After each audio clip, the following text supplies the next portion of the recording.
രണ്ട് കുട്ടിക്കോരങ്ങന്മാർ ഒരു പുഴയുടെ നടുക്കുള്ള പാറയിൽ നിൽക്കുകയായിരുന്നു. അതെങ്ങനെ അവിടെ അകപ്പെട്ടു എന്ന് കാണാൻ സാധിച്ചില്ല. പക്ഷേ കുറച്ചു നേരം കഴിഞ്ഞപ്പോൾ ഒരു കിന്നരിപ്പരുന്ത് അതിനെ ലക്ഷ്യമാക്കിയിട്ട് അതിന് ചുറ്റും പറന്നു. ഇത് കണ്ട ഇതിൻ്റെ അമ്മമാർ ഇക്കരെ നിൽക്കുകയായിരുന്നു.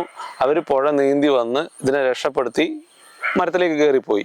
ആ ശേഷമുള്ള സീന് ഞാൻ ക്യാമറയിൽ പകർത്തിയിട്ടുണ്ട്, ഒന്ന് കണ്ടു നോക്കൂ.